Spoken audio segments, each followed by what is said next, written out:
Clair Obscur Expedition 33 was not a game I had on my radar. It was my entire map. From the opening scene in the first trailer, shown at the Xbox showcase last year, I was enraptured. The small morsels we got of the story mentioned sounded conceptually amazing.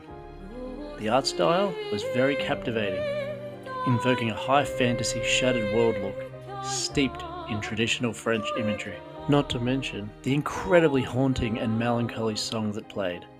It actually reminded me of Somnus Nemoris from the old Final Fantasy Versus 13 trailers.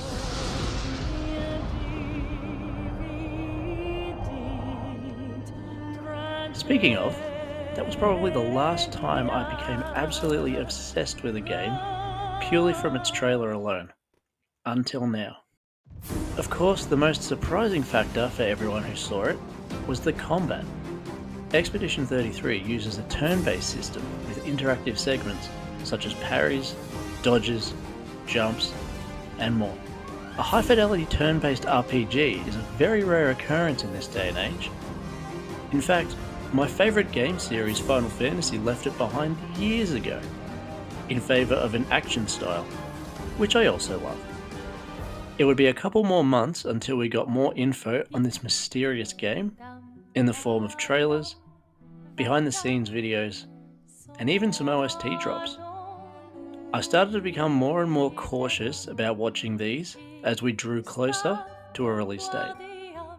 And that date ended up dropping on another Xbox event. This time, it was a developer showcase that had deep dives and showcased 4 games for around 10 minutes each.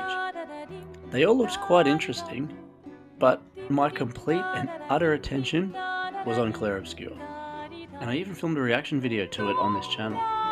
The segment itself was very interesting, learning more about the game and its development. One aspect in particular blew me away, and to be honest, it still does every time I load the game up, which is quite often at the moment as I'm currently going through an expert run while making this video. A feature we really loved, but it's very rare these days. A completely 3D and navigable world map. Yes, we've got a world map. A feature I have not seen in gaming since the PS1 era RPGs. All in all, I went away from this showcase with a, this is too good to be true. I can't believe a game like this exists in this day and age. There's got to be a catch, kind of feelings. Now this was the last piece of media I consumed for this game. Although, I will be honest, I did peek my head into a couple of review threads here and there, seeing 10 out of 10s, 9 out of 10s, 5 out of 5s, and a Metacritic user score of 97, which just happens to be the highest rated game of all time on that site. I was beyond sold at this point, and I didn't expose myself to anything more until I was looking at my TV screen, holding my PS5 controller in my hand. The 23rd of April rolls around.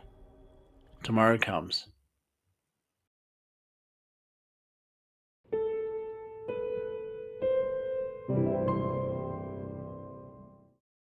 So, somewhat ironically, the TV I was using actually ended up dying a few days before release, and the one in the lounge room did as well, both our TVs. Now, I took this as a sign that Clair Obscur Expedition 33 should be the first piece of media I consume on a new 4K TV, which I've never owned before. So with that, I finished work, headed straight into town, and made a beeline for my local JB Hi-Fi.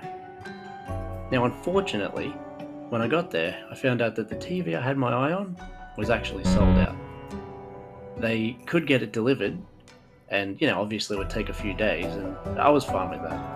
I needed a TV. So I gave the guy 2 gift cards and I paid the set off. Now, that's not important. The real reason we were here was to get a physical copy of Clair Obscur. So I went to the PS5 aisle and no avail. It wasn't there. I looked around, asked another clerk, could you find this game for me? Do you have it? Is it here in your store? And it turns out it was. They went away and they came back about probably 10-15 minutes later after searching. And yeah, now they said they only had a couple of copies left. When will I learn to pre-order these things? So my sister and my brother-in-law, who had functioning televisions, they started their run, and they were a couple of hours into the game already. Hearing about that just made me more anxious and wanting to play it, but I held strong. And I waited, and I got an email whilst at work telling me that the TV had been delivered. The only catch was that it required a signature for pickup. Now, I work hours away from home, so there was no chance of that. Feeling a bit deflated, went on with work as you do, and I actually got a text saying that it had been delivered to my local post office. So all was well. So that night, with my new 4K TV setup, headphones and controllers charged, drinks poured, phones on silent, and an overwhelming feeling of this is going to be something special. I inserted the disc, installed the game, and began my expedition.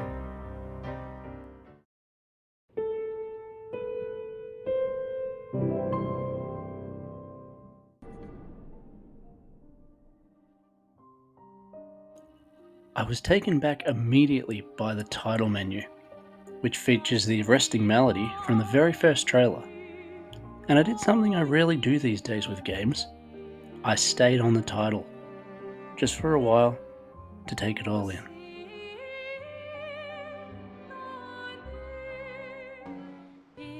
The prologue begins, and again, the music perfectly captures the mood of every scene and environment. In fact, the first battle track, the standard tutorial one, gobsmacked me. I couldn't believe how good it was.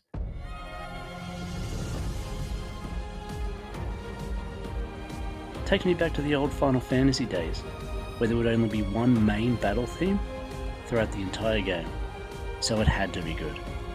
Simply put, Expedition 33 uses a combat menu turn-based system, and then you're introduced to free aiming with your weapon, and that can be used to hit enemy weak points. After that is skills. They cost varying amounts of AP, ability points, and they use a Legend of Dragoon style QTE interface, so when you hit them perfectly, you will deal more damage and have some bonus effects on certain abilities. These are simple to master, and they make you feel in control of your attacks. But if you dislike them and you don't want to use them, you can set them to auto. For now, let's talk about parries and dodging. Similar to Super Mario RPG, parries and dodges are an integral piece to the Clair Obscur combat puzzle. The way it works is once an enemy has its turn, you will get the opportunity to parry or dodge its attack, using visual and sound cues. Dodges are easier and have a larger window to hit, but parries, although harder and with a much smaller window, are 1,000 times more satisfying to nail. Since if you can parry all enemy attacks in one turn, you will trigger a counter attack that just feels incredible to pull off, visually and viscerally. So suffice to say, it's an incredibly fun and engaging and addictive combat system to play with. There's even a turn ladder in the top left, straight out of Final Fantasy X. The developers at Sandfall Interactive are not shy about their inspirations, and the game is stronger for it. Now of course, this is not saying Clair Obscur Expedition 33 is just a Final Fantasy clone. Far from it. So, after learning the basics of battle, and getting to know a little bit about our protagonist Gustav, it's time to begin the story. Now, from here on, for maximum coverage, this video will contain spoilers, so please, if you haven't finished this incredible game, go and do that, and then come back here. Gustav is meeting with his ex-girlfriend Sophie on this special day, the day of her gommage. What is that, you ask? Well, you'll find out soon. As her and Gustav make their way through the gorgeous city of Lumiere, you'll slowly find out what the gommage is and what it means once you reach the harbour. I've always loved the harbour.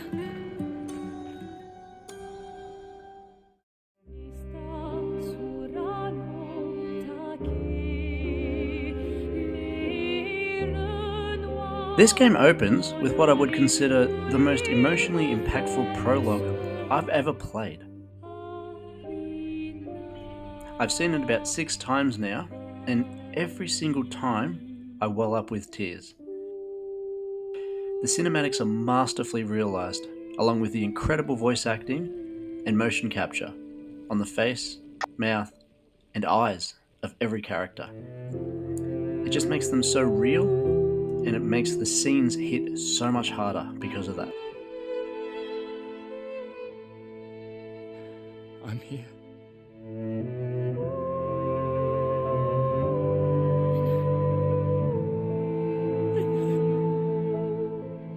And don't even get me started on the music. My god, it's all a perfect storm to create an overwhelming tornado of emotions. It is an absolute masterclass of cinematics, and I won't be forgetting it anytime soon.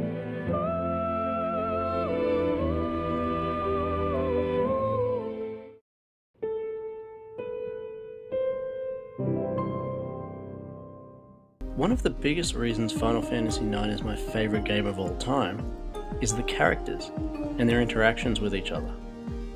This is another area Expedition 33 excels in. The characters are amazingly down to earth and relatable. They are all beautifully broken in their own ways, and you really care for each and every one as the game goes on. Now, we've already met Gustave, the handsome hero-to-be protagonist, but not long after departing from Lumiere, you will reunite with Lune, the mage. She uses powerful magic and is by far the most fun to glide around with. She's the intellectual of the group and always making sure we keep our eye on the mission.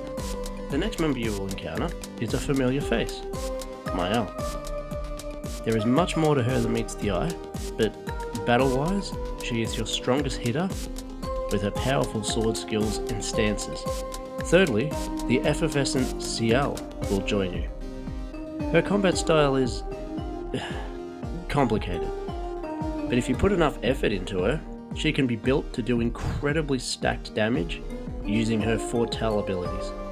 The final party member to join is a Gestrel, known as Minoko. He is an egotistical warrior that somewhat ends up being the funniest character of the group. He acts as your party's blue mage, and he gets the abilities of enemies by collecting the feet of the fallen Nevrons. Now, although not technically a party member, Esquier is absolutely integral to the expedition.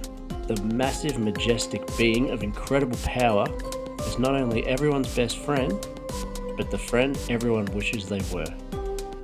He is also your gateway to exploration on the continent, meaning he is your Chocobo, Tiny Bronco, and Highwind for this game. Now, there is one other mysterious character you will get to play as, called Verso. He uses a Devil May Cry style gauge that goes from D up to S, and the higher you are, the higher damage you will inflict. Now, as for the character interactions themselves, some of the best scenes are at camp, so be sure to camp often and always speak to everyone. Interacting with your party is very rewarding. Apart from getting to know them deeper and learning more about them, you can also unlock abilities and skills. Now, suffice to say, Expedition 33 has an amazing and memorable cast that I loved journeying with, and I know you will too.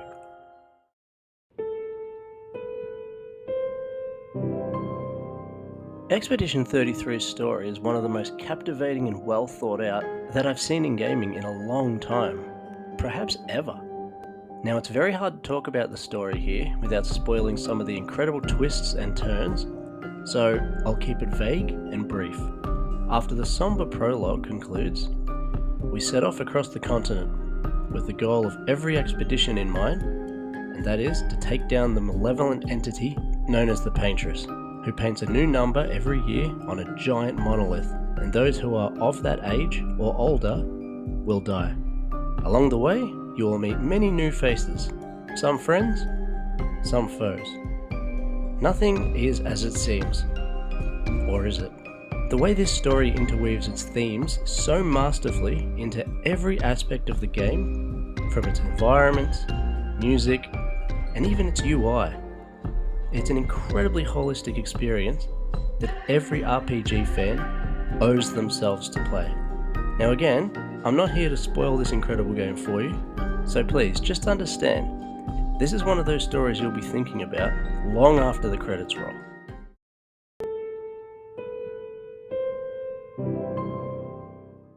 The world map is absolutely gorgeous, and it's incredible to pan around and see all the islands around you that are not yet accessible, including some in the sky. A world map shows scale and progress, especially when you get vehicle upgrades, boats and airships, like that. There is nothing like taking a flight near the end of the game and flying over the entire map, seeing where you've been, where you haven't, and where you want to go. And of course, with a world map comes secret areas with loot, enemies, and maybe even a record that can be played at camp. It truly cannot be understated how much a world map can give you a sense of adventure and wonder. It is a huge part of why I adore this game. Now, with a world map also comes a world map theme, and Expedition 33's are absolutely incredible. Act 2's theme, I don't even know how to describe it.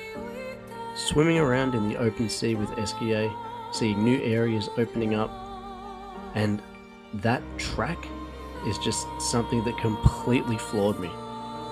And it certainly wasn't the only time. As you're nearing the end of Act 2, you will gain the ability to break through coral, and this helps you progress even further on the map. Now at this point, you can swim closer and closer to the Paintress and the Monolith. This felt incredible, as her scale is massive, and it's a feeling I haven't had since Final Fantasy VII, when the ultimate weapon was flying around on the world map. It's just a feeling of awe that is so sorely missed these days.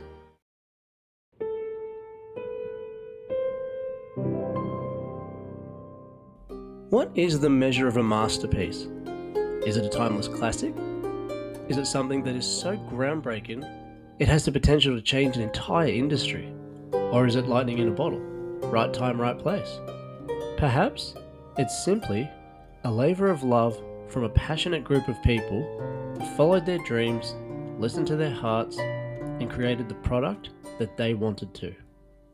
Now it could be all of these, or none of these, as the term masterpiece is incredibly subjective. What I may consider a 10, you might deem an 8. As for my personal opinion, well, let's start with the music. In what seems to be a running theme for Sandfall, the composer of this game, Lorien Testard, had not worked on a big gaming soundtrack before. The director actually found him on an obscure gaming forum and hired him from there. Now, as for the OST itself, it is easily up there with the likes of Final Fantasy. It's so varied, emotional, and creative, but you don't have to take my word for it. The ratings website Billboard has had it listed as number 1 for weeks. Now, the OST itself is on YouTube and Spotify, so if you want to check it out, certainly do. Now, let's take a look at the graphics and visual identity of the game. This game has an incredible visual language, from the locales to the character models, which, by the way, have a seemingly endless supply of costumes and hairstyles. You can also see dirt and blood on the characters when they are hurt. Enemies and bosses are very creative and expertly animated, with some truly wild and horrific examples. The game is colourful, and it gives off a powerful, surrealist, dreamlike atmosphere, especially on the world map, as we previously mentioned. Having started my second run on hard mode, and currently seeing my wife go through her first run, there's so many clever little details and references sprinkled throughout that it's a joy to see them from a different angle. Clair Obscur Expedition 33's gameplay is one of the most addictive and fun I've played in an RPG, with its parry and dodge system, Picto's and Lumina mechanics, which that work almost identical to Final Fantasy IX's. So, for example, you equip an accessory, or Picto, and after a certain number of battles, 4 in this case, you will learn the passive ability on it, and then you can equip it without having the Pictos itself. The perfect synchronicity of its music, story, gameplay, and visual flair cannot be understated here. It is a tremendous accomplishment, especially from a first-time studio, with a first-time writer and a first-time composer. Talk about first impressions. Man, this game has certainly left an impression on me, and the gaming world as a whole. And for that, and everything else I've talked about, yes, I consider Clair Obscur Expedition 33 an absolute masterpiece. Every aspect of it shines brighter than those that have come before it, and potentially those who come after.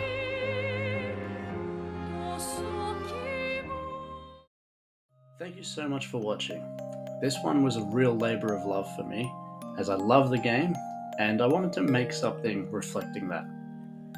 Now, normally I do smaller retro reviews on my Benji's Retrospective series. We're up to the NES at the moment, but on occasion I will do things like this. Basically, I want to make things that I want to watch, and 2, mean something to me, and I enjoy diving into them. So yeah, if that sounds like something you'd be interested in, feel free to subscribe. We'd love to have you. We're nearing sort of 250 subs.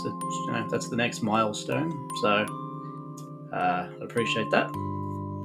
And yeah, so thank you to everyone who has watched today, and for those who come after. See you later.